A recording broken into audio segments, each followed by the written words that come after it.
My job around here is to teach you and to guide you and to help pull you together. And today I get to help tell you some stories about who we are and the things that we can do together that are different than anything else that we get to do. How many of you wondered from time to time why we might sing a verse or two in Spanish? Anybody gone like, why do we do that? Because are we Latino church?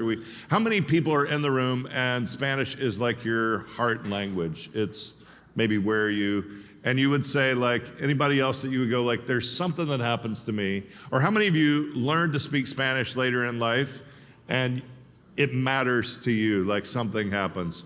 So if you look around the room, part of what you'll see, I don't know if you know, but Houston is majoridad Latino, right? We're a city that's filled, and for us to be able to care for the city well, probably from time to time you're going to see more and more and hear more and more in Spanish. And if you don't speak Spanish, it's time to learn. I had this prayer years ago. I was like, God, I read Acts, and I was like, this is amazing. They could understand each other in different languages. And I'm like, God, give me that gift. And I heard God as clearly as ever, and God goes, I gave you Rosetta Stone. And I was like, okay, all right, I'll do that. That takes work, and you have to use your brain, and that part is hard. You probably heard when you were young this idea, maybe you tell your kids, and I think I told my kids something similar, like, you could do anything you want to do. Anything in the world you want to do, you can do it. And I think that's kind of true. What I want to talk to you about today, I believe is 100% true. If you come together with some other people, and together you work towards something with a common good, like you seriously can do it.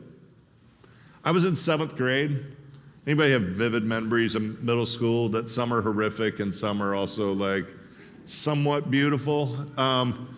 7th grade was that awkward distance. In 6th grade, you were just excited to be in middle school, and there was a middle school dance, and you were slightly interested in taking people to the middle school dance. By 7th grade, I was like, girls are kind of cool. And you're like, the idea that we're going to go to the 7th grade dance, and one of our parents, even the least goofy parent, was not someone you wanted to go with you anywhere connected to the middle school dance. And I was with my buddies one day, and they said, which is ridiculous because none of us had money, they go, we should rent a limo for the 7th grade dance. And we were all like, yes, let's do it. And we just forgot that none of us have jobs, and none of our parents would think this was cool, and that, we all came from like lower middle income families that were like, if you ate out at Monterey House once a month, that was like a big deal, right? And we didn't have the money to do it, but we kept just going like, if we could just get a limo for the dance, like we would be the coolest ever. And I'll never forget, and there was this day that we were getting ready to have football practice. And it was lightning on the field. You couldn't go outside. So we did these indoor drills in the gym, and I remember doing that where they try to just like beat you up. And then they sat us down because I think they realized like we need money for more equipment or something. And they presented this fundraising plan. Anybody remember any of these? It was like sell popcorn, cookies, Amway products, like you name it. Anything you could find, like we were supposed to go sell it. And at the end of the presentation, they said, the person on the football team that sells the most is going to get a $500 prize. And I went, ding, ding, ding, ding, ding, ding. Because I thought, like, I'm not the best salesman. I'm not going to get a $500 prize. But I thought, like, I bet if I find the oldest, cheapest limo out there, like I called the oldest, cheapest, worst limo you could find, and said, how many people can, they said, you can put 12 people in our limo. So I'm like, that's 6 couples, that's 5 other guys. If I got 5 other guys and we all sold our thing, but we all put it on my sheet, I could get $500 and I could put it towards a limo. Well, guess what we rolled up to the 7th grade dance in? A limo. And we thought we were cool. And you know why we were cool? Because we all leaned in together and we put all our stuff we sold on one sheet. Now, I got to tell you, and I figured out pretty fast, like, if you get people on your team Like, there was zero chance we were getting a limo for the 7th grade dance.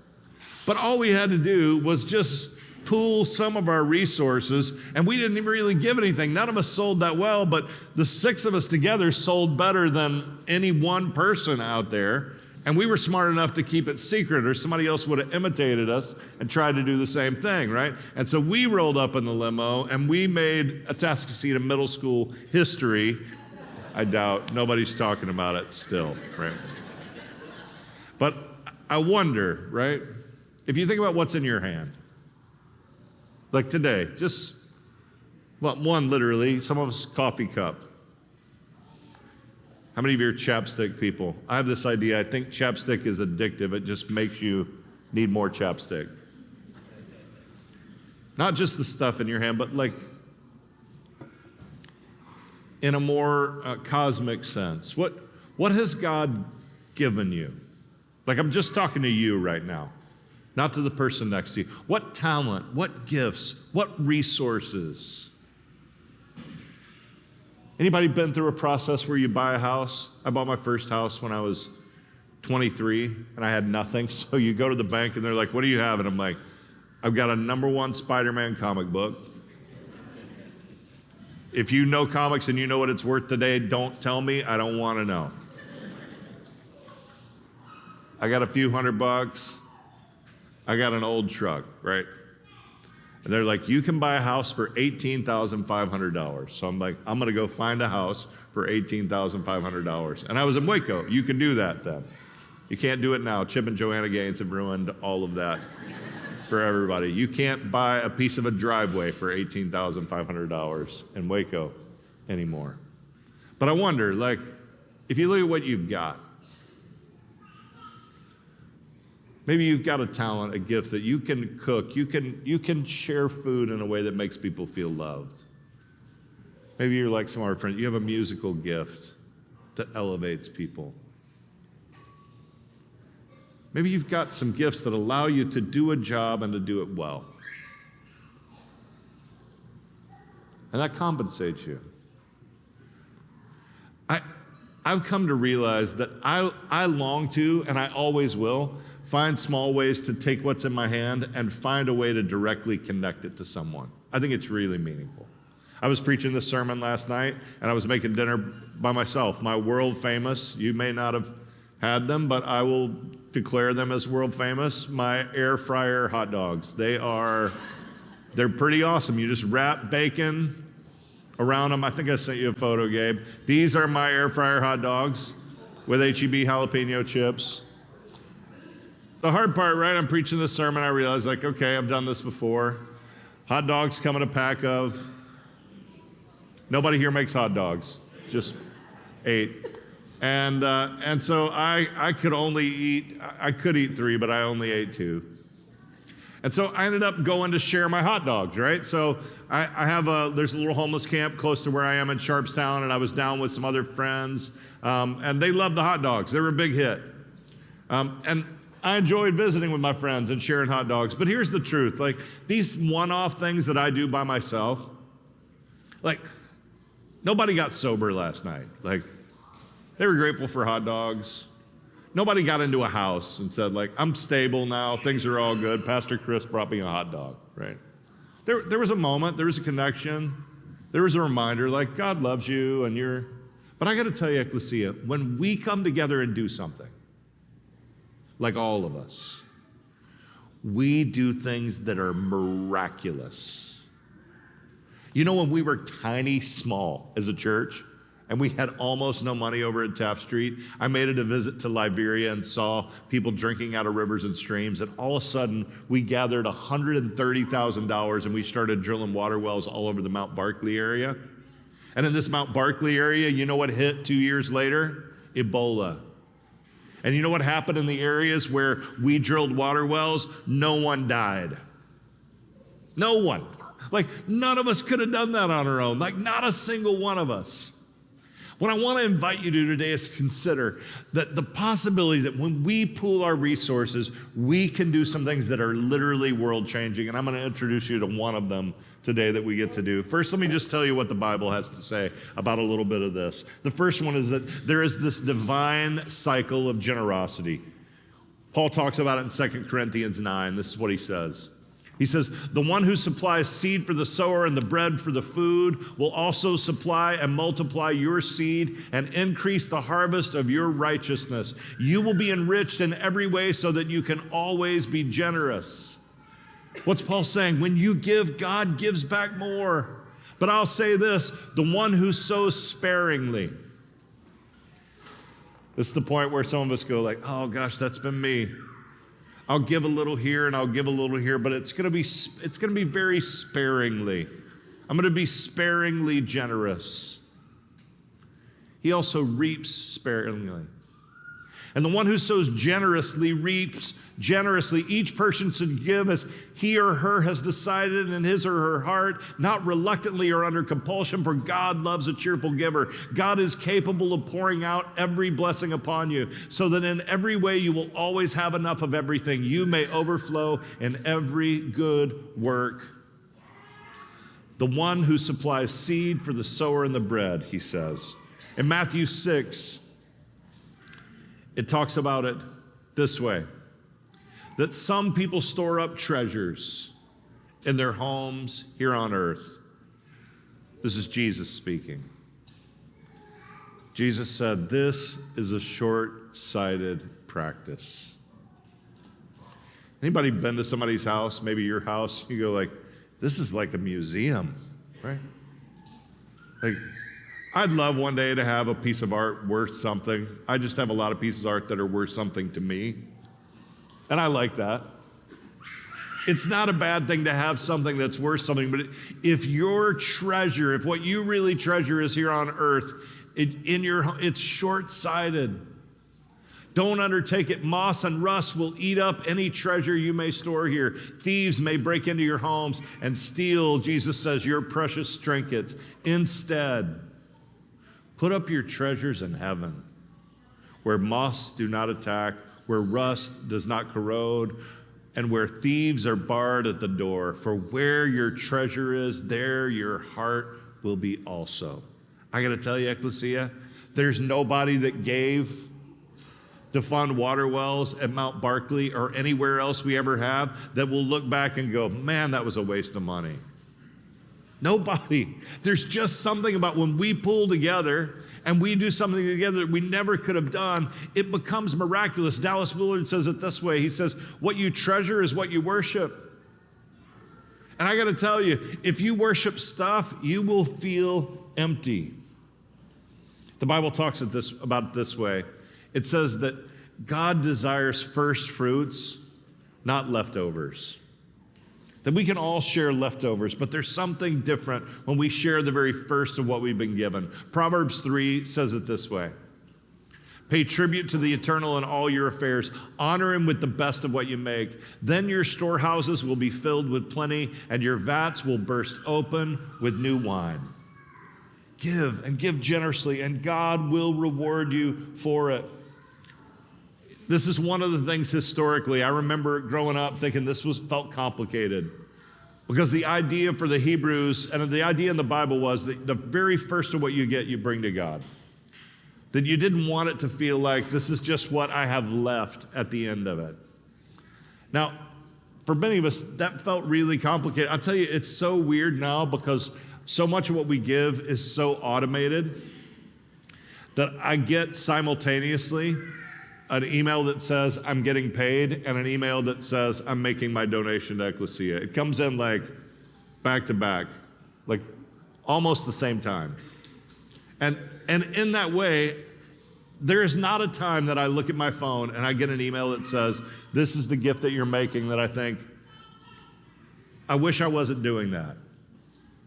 I would tell you, every time it happens, I go, I'm glad I participate in the things that we get to do together. Now, I will tell you, full disclosure, my front row seat might be better than yours. I get to see some of the miracles up close. I just came back from Guatemala 2 weeks ago with a little girl, Sarah, that had tumor polyps removed from her vocal cords that can now breathe and eat and sing. And I go like, anything we get to do like that is miraculous. But I'll tell you, all you got to do is come share a meal this afternoon, and you'll find people that have gone from finding community to finding housing. And we're going to work on those things together. There is something beautiful about the very first of what you give. And this is what I want to remind you. It's really simple. If you text 97000 when we give online, if you text give online, it will set you up with a very easy, it will take you 1 minute to automate your giving. You go, I get paid on the 1st, I get paid on the 15th. Whatever days you get paid on. But I'm going to share on these days because I would like the first of what I give to God to come from what I receive, and for my work to feel rewarding in it. The Bible also tells us this, and I love this passage in Malachi. In Malachi, let me read it first and I'll tell you what it says. To those who bring the whole tithe into the storehouse, there will be food in my house. I, the Eternal, the commander of the heavenly armies, will open the windows of heaven for you and pour down on you a blessing until all your needs are satisfied. In Malachi, it's as though God's saying, like, test me. Try me. Be generous and see if it doesn't come back to you. The Bible's so clear, Ecclesia. We reap what we sow. N.T. Wright puts it this way. He says, when you put your whole self in God's hands, you discover his hands were always underneath you. And if you're living in that place where the things in your hands, you still think you earned it and you did it, and you're forgetting that the very gifts that allow you to do what you do come from God, you're missing it. In Mark 12, it reminds us this, that every gift matters. Jesus called his disciples together. And this is so encouraging to me in the church because it means it doesn't matter if you're a CEO or you're a mail clerk or you clean people's homes, that whatever it is that you do, your gift matters. Jesus called his disciples together. And Jesus said, the poor widow has just put in more than all the others. Everyone else gave a little out of their great abundance, but this poor woman gave out of her poverty. She gave everything she had to give, even her very living. And Jesus sat down opposite the treasury. And from there, he watched as people put money in the offering box. Rich people came and put in large sums, but a poor widow walked up and dropped in 2 small coins, the equivalent of a penny. There are some of us together today that I would just say it would be a blessing if we just tested God in this way. It said, let's move towards generosity. Let's move towards an opportunity to do something big together. Now, when I had an idea in 7th grade that we could ride in a limo, it didn't really do any good for anybody. I mean, it did for our parents. They didn't have to be around us. We felt fairly cool for a little while. But I will tell you, the best ideas and the best opportunities I've seen revolve around opportunities where God has to step in and do something beautiful. And as a church, we've taken those risks time and time again. Over and over again, we've just said, we think God's up to something. We love people in our city. We love people across the globe, and we're going to try to do something remarkable. We're experimenting. We are working together on an idea that has come to us after I entered into a cohort on affordable housing. So about a year ago, I entered into this cohort where we've been learning about affordable housing. We know at Ecclesia, as we walk with our brothers and sisters that are unhoused, that this is one of the primary needs in Houston.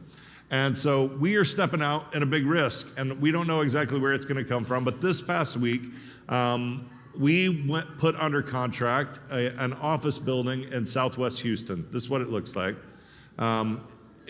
It's not free. It costs $4.3 million. It's a vacant office building. It's 90,000 square feet, and it has the space for significant apartments and wraparound services. It's adjacent to the Wisdom High School, which is an area of high poverty and high need. And I will tell you this, I don't know yet where all of the $4.3 million is going to come from, but I'm really excited to find out. I'm really ready. We're going to enter into a journey over the next 60 to 90 days while we have it under contract that we just try to do everything we can to raise the money that we need to be able to do this. The really exciting part of these projects are that if we can acquire the property, there are some tax credits for affordable housing that will allow us to do the renovation on this property, which is a really remarkable opportunity. Did we show the renderings? This is what I really want you to see, is more what it will look like when it's complete. This is a big step for us as a church. It's an opportunity to put in action the things we talk about and that we dream about. I'm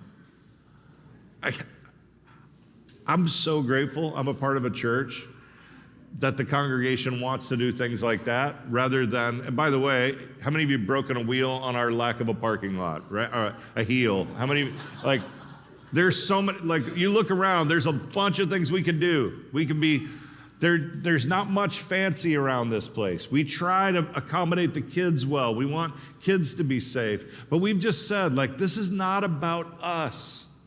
This is about the people that God loves and that we get to serve.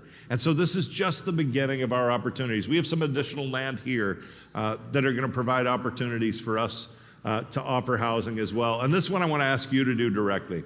I would love to have a group of people. We're going to have a couple of evenings that we can come together and learn a little bit more about this project and forthcoming projects. And then there are a number of you in the room that have friends. How many of you have friends? Are you here? There are people here that have friends. I love that Ecclesians have friends. And this is what I would love for you to do, is to host a little gathering. It could be a breakfast. It could be a happy hour. It could be a dinner in your home. And I'd love to come visit with you, or somebody on our staff come and be able to say, hey, this is what we're doing. And we think it's pretty exciting. Would you give and share to be a part of that, to bring people into a home? Now, I can tell you this. I love going out and giving hot dogs to my neighbors, but none of their lives are going to be changed forever. You put 100 people in clean, affordable, safe housing, their life is changed forever. So if you want to do that, if you'd say, I'd either attend one or I would host one, if you would be willing to do this, to just text housing to 97000. If you just say hey, I would either come and attend, we'll have one probably at the west side and one here, where we learn a little bit more about that.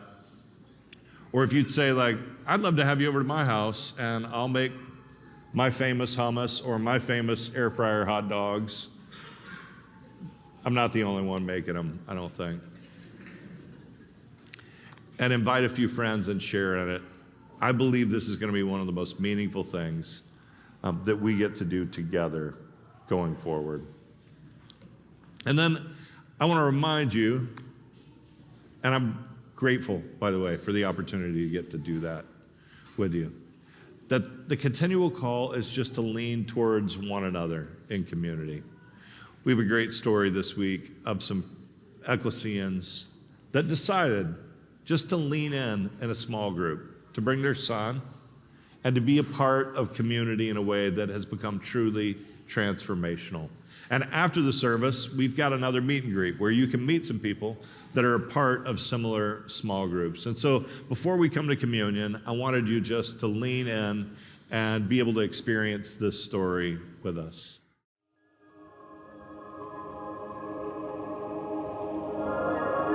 My name's Misty Flores. We had come to Ecclesia before the pandemic, on Saturday night, maybe 3 or 4 times, and then we would go to our church that we were going to at the time on Sunday mornings. So it was great. We could have, we could cheat on our church and nobody would know. But then during the pandemic, we were looking for small groups who did things online.